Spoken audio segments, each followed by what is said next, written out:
Good good morning everyone. Session शुरू करते हैं। आप लोग का अपने आपके प्रज्ञा कैंपस में स्वागत है, हार्दिक अभिनंदन और स्वागत है। यदि आप चैनल पर नए हो तो चैनल को सब्सक्राइब कर ले, बेल आइकन भी ऑन कर ले ताकि आपको नोटिफिकेशन टाइम टू टाइम मिलती रहे। यदि आपको पीडीएफ चाहिए तो हमारे प्रज्ञा कैंपस चैनल प्रज्ञा कैंपस ऐसे टेलीग्राम है, उसे टेलीग्राम उसे आप ज्वाइन कर लीजिए। और यदि कोई प्रतिक्रिया देना है तो कमेंट बॉक्स में दीजिए, जरूर दीजिए। यदि सेशन आपको पूरा देखिए, आपको पसंद आता है तो उसे लाइक करिए, ज़्यादा से ज़्यादा शेयर करें। या और लोग भी लाभान्वित हो, मुझे मोटिवेट हो सके और भी अच्छी तरह से बेहतरीन वीडियो बनाने के लिए मैं भी मोटिवेट हो सकूँ। चलिए आज का सेशन शुरू करते हैं। जब बीता जैसे हमने पहले अपलोड कर चुका है फर्स्ट पार्ट ने पढ़ा, उसमें सजीव पहले विज्ञान, जीव विज्ञान के शब्द के जनक कौन है, जीव विज्ञान शब्द किसने लाया, मार्क अवेयरनेस लोग ने जीव विज्ञान शब्द का सर्वप्रथम प्रयोग किया। इसके बाद हमने पढ़ा सजीव क्या है, सजीवों के लक्षण क्या है, विलक्षण क्या है। अब हम देखेंगे जैव विविधता, बायोडाइवर्सिटी। बायोडाइवर्सिटी में देखिए,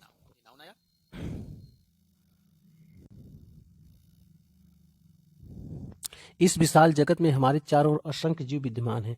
इनमें से असंख्य जीवों को हम बिना किसी कठिनाई के देख पाते हैं।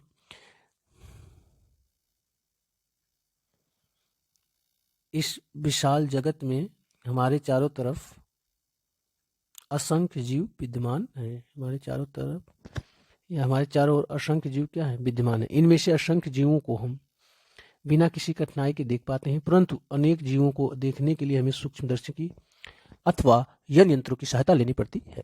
इस विशाल जगत में हमारे चारों ओर असंख्य जीव विद्यमान हैं। इनमें से असंख्य जीवों को हम बिना किसी कठिनाई के देख पाते हैं, यानी इसी नंगो वाक्य से। परंतु अनेक जीवों को देखने के लिए कुछ अनेक जीव हैं जिसे हमें देखने के लिए सूक्ष्मदर्शी अथवा अन्य यंत्रों की सहायता लेनी पड़ती है। जीवों की इस विशाल संख्या से भी अधिक आश्चर्यचकित करने वाला एक और बात है, वह है जीवों में असाधारण विभिन्नता। वो क्या है? जीवों में असाधारण विभिन्नता है। सूक्ष्म जीवाणु से लेकर भीमकाय हाथी तथा विशाल वृक्ष सहित विभिन्न परिमाणों, मैग्नीट्यूड्स, आकारों तथा विभिन्न संरचनाओं वाले अनुमानतः 1,70,00,000 से भी अधिक प्रकार के जीवधारी हमारी पृथ्वी पर विद्यमान हैं। अभी भी न जाने कितने प्रकार के जीवधारियों की खोजा जाना शेष है। जैसे सूक्ष्म जीवाणु से लेकर जो भीमकाय हाथी है तथा विशाल वृक्ष है सहित विभिन्न आकारों तथा विभिन्न संरचनाओं वाले अनुमानतः 1,70,00,000 से भी अधिक प्रकार के जीवधारी हमारी पृथ्वी पर विद्यमान हैं। अभी न जाने कितने प्रकार के जीवधारियों को खोजा जाना शेष है। 1,70,00,000 खोजे जा चुके।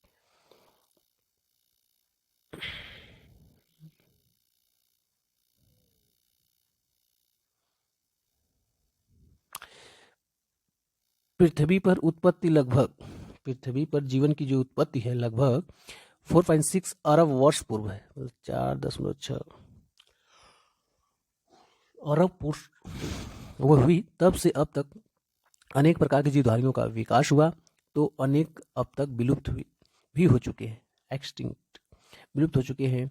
यही नहीं, अब भी मानव के अनियंत्रित क्रियाकलापों के फलस्वरूप जीवधारियों की अनेक प्रजातियां स्नेह विलुप्त होती जा रही। स्नेह मतलब धीरे धीरे विलुप्त होती जा रही हैं। जो जीवधारी कभी पहले विद्यमान थे परंतु अब विलुप्त हो चुके हैं, उनके विषय में अनेक अवशेषों अथवा उनके द्वारा छोड़े गए चित्रों से ज्ञात होता है उनके विषय में अनेक अवशेषों तथा उनके द्वारा छोड़े गए चिन्हों से ज्ञात होता है, जिन्हें हम जीवाश्म कहते हैं, फॉसिल्स जीवाश्म कहते हैं। जीवों के अवशेष को जीवाश्म कहते हैं,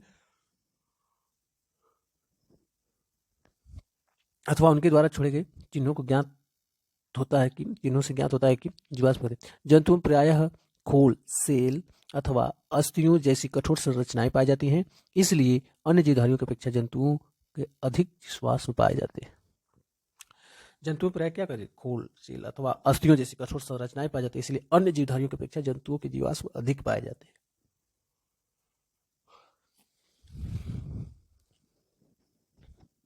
वर्तमान में विद्यमान जीवधारियों की प्रजातियों में यदि विलुप्त जीवधारियों की प्रजातियां जोड़ दी जाएं और अधिक विविधता दृष्टि गोचर होती है। वर्तमान में जीवधारियों प्रजातियों में यदि विलुप्त जीवधारी प्रजातियों को जोड़ दी जाए तो और अधिक विविधता दृष्टिगोचर हो जाती है। विविधता फिर इसकी विविधता होने के कारण फिर हम उनका वर्गीकरण करेंगे, किसका लक्षण किस वर्ग में रखना है, लक्षण के आधार पर, प्रजाति के आधार पर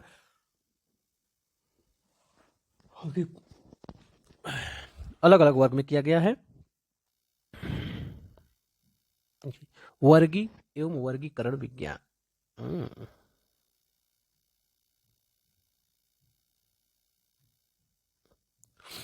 वर्गी एवं वर्गीकरण विज्ञान, टैक्सोनॉमी एंड सिस्टमेटिक्स।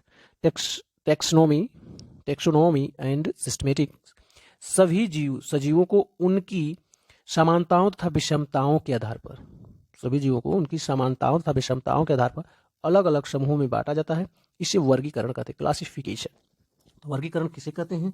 इस वर्गीकरण देखिए, सभी जीवों को उनकी समानताओं तथा विषमताओं के आधार पर अलग अलग समूह में बांटा जाता है, इसे वर्गीकरण कहते हैं। जीव विज्ञान की वह शाखा जिसके अंतर्गत जीवों का वर्गीकरण किया जाता है उसे वर्गीकी कहते हैं, टैक्सोनॉमी कहते हैं।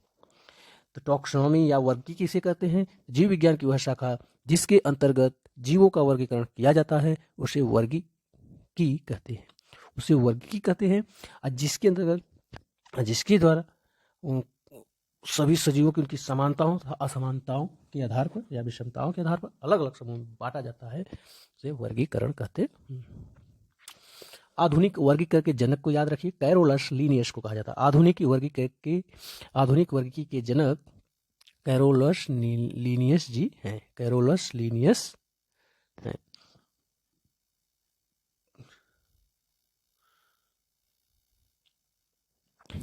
वर्गीकी के द्वारा सजीवों की निश्चित समूहों में श्रेणीबद्ध कर उन्हें जीव जगत के निश्चित स्थानों पर रखा जाता है।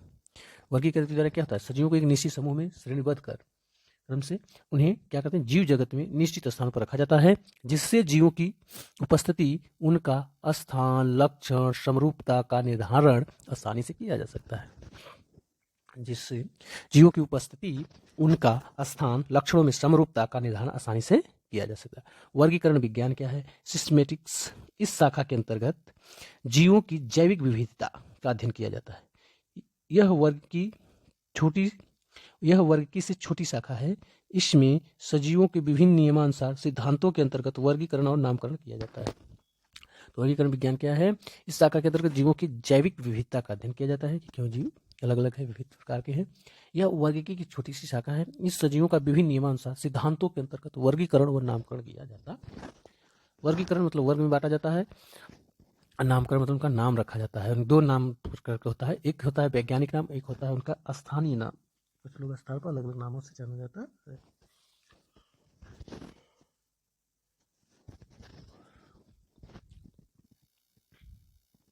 जैसे जीवों के वर्गीकरण की आवश्यकता क्यों पड़ी? जीव जगत में सभी जीवों को वर्गीकृत किया जाता है। वर्गीकरण करना इसलिए आवश्यक है क्योंकि जीव जगत में सभी जीवों को वर्गीकृत किया जाता है। वर्गीकरण करना इसलिए आवश्यक है क्योंकि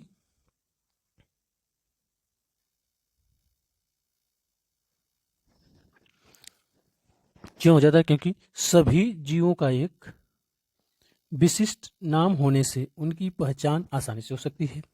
पहला है। दूसरा देखिए सिद्धांत क्या है? विभिन्न जीवों का नाम दुनिया के विभिन्न क्षेत्रों में अलग अलग होते हैं, है ना। सभी जीवों का एक विशिष्ट नाम होने से क्या होगी? उनकी पहचान आसानी से हो जाती है।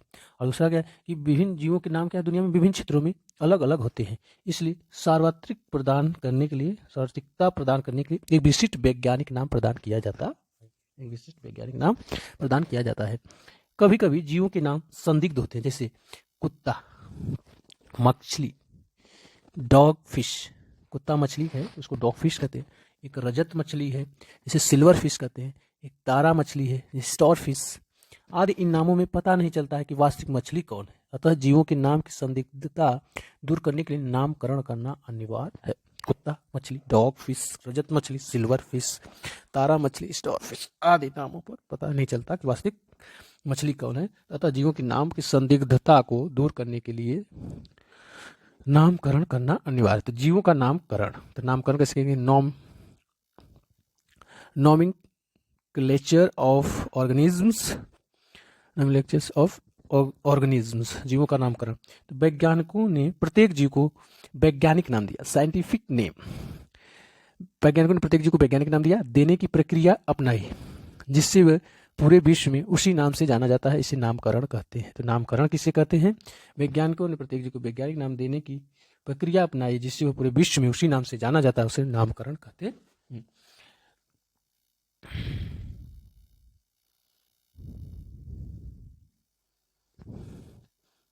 अध्ययन की सुविधा के लिए वैज्ञानिकों ने सभी जीवों को सर्वमान्य वैज्ञानिक नाम देने की प्रक्रिया प्रारंभ की।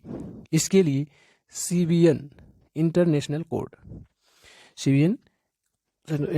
कोड ऑफ बॉटेनिकल नॉमेनक्लेचर द्वारा निर्धारित नियमों से पादपों के वानस्पतिक नाम, जबकि ICZN international code of zoological nomenclature द्वारा निर्धारित नियमों से प्राणियों के नाम, प्राणी वैज्ञानिक के नाम दिए जाते हैं। अध्ययन की सुविधा के लिए वैज्ञानिकों ने सभी जीवों को सर्वमान्य वैज्ञानिक नाम देने की प्रक्रिया प्रारंभ की। इसके लिए ICBN international code of botanical nomenclature द्वारा निर्धारित नियमों के पादपों का वानस्पतिक नाम। तो पादपों का वानस्पतिक नाम किसके द्वारा निर्धारित किया जाता है? International code of botanical nomenclature ICBN के द्वारा। और जंतुओं के नामकरण किसे निर्धारित किया जाता है? तो वो है ICZN international code of zoological nomenclature द्वारा निर्धारित नियमों से प्राणियों के वैज्ञानिक नाम दिए जाते हैं। जीवों के नामकरण के लिए 2 पद्धतियां प्रतिपादित की गई हैं। कौन 2 पद्धतियां बनाई गई हैं? प्रतिपादित की हैं जो द्विनाम पद्धति, क्या है? द्विनाम पद्धति, बाइनोमियल नॉमेनक्लेचर,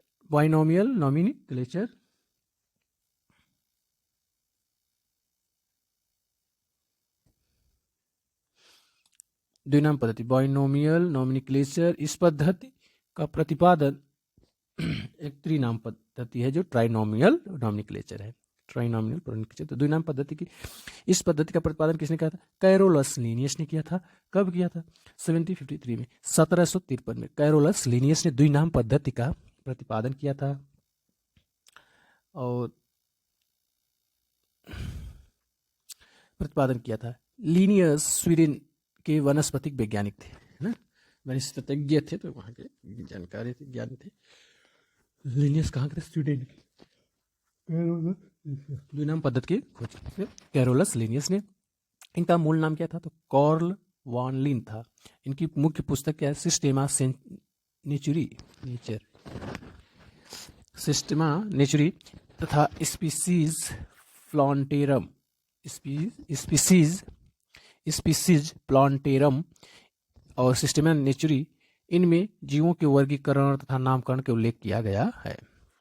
तो कॉलोनियस के 2 बुकों का नाम है सिस्टेमा नेचुरी और स्पीसीज प्लांटेरम है। और इन्होंने द्विनाम पद्धति की खोज कब की थी? 1753 ईस्वी में। ये कहाँ के हैं? तो स्वीडन के हैं। और वास्तव में जो कह रहे हैं वो द्विनाम पद्धति का प्रतिपादन स्विस मतलब स्विट्जरलैंड के वनस्पति शास्त्री जो थे गेस्पार्ड वाहिन ने किया था। इस पद्धति के अनुसार किसी जीव का नामकरण अर्थात वैज्ञानिक नाम 2 शब्दों या 2 पदों में दिया जाता है, जिसमें प्रथम पद जीव के वंश जीनस तथा द्वितीय पद जो होता है जीव की जाति स्पीसीज को निरूपित करता है। तो द्विनाम पद्धति में जो प्रतिपादन स्विस वैज्ञानिक जो गेस्पार्ड वाहिन ने किया था, इस पद्धति लेकिन आधुनिक माना जाएगा किसको? कैरोलिनस को वर्गीकरण क्या।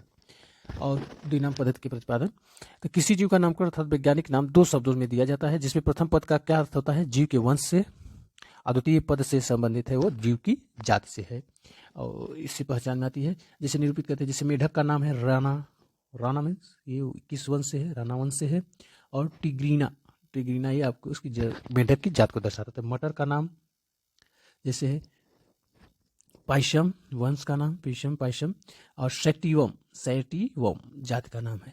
तो मटर का नाम देखेंगे पीशम सेटिवम, तो पीशम वंश को दर्शाता है, सेटिवम जात को दर्शाता है।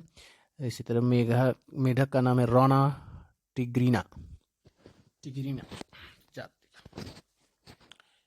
इस तरह द्विनाम पद्धति के नियम देखें तो क्या है, द्विनाम पद्धति के नियम में